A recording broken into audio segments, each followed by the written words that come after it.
we express concern over the recent stabbing incidents reported inside schools in Cavite. Violence has no place in our schools. Our learners, teachers, and school personnel deserve an environment that is safe and conducive to learning. I therefore direct all police commanders to strengthen police visibility around schools, intensify preventive patrols, conduct security assessments, and sustain close coordination with school authorities, local government units, parents, and community stakeholders. Let us remain proactive and vigilant in addressing threats before they escalate into incidents.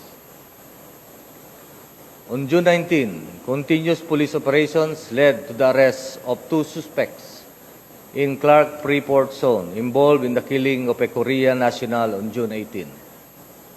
This swift resolution is the result of firm, coordinated police work supported by CCTV, intelligence efforts, and close cooperation among our units and partners.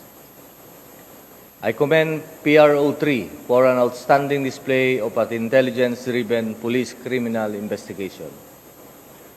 As members of the Philippine National Police, we are called upon not only to enforce the law, but also to provide assurance and security to the communities we serve. Whether responding to disasters, combating criminality, or protecting our schools, our presence must always inspire confidence and trust.